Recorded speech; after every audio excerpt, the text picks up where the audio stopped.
Aha. Uite, și ăștia sunt toți brazi aici. Da.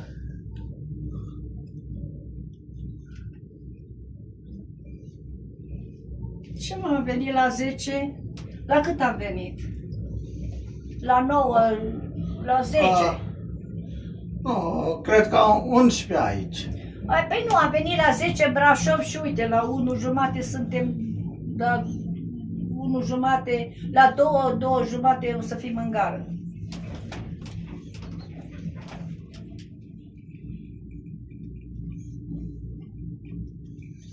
Acum am luat video.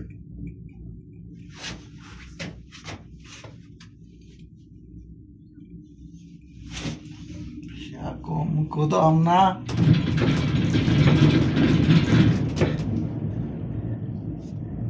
Dar așa că aveam ăla pe ăsta, așa, fără plovăr.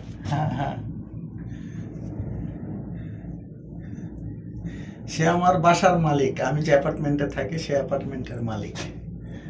উনি আর আমি ঘুরতে আসছি ব্রাশভ, পিয়ানা ব্রাশভ।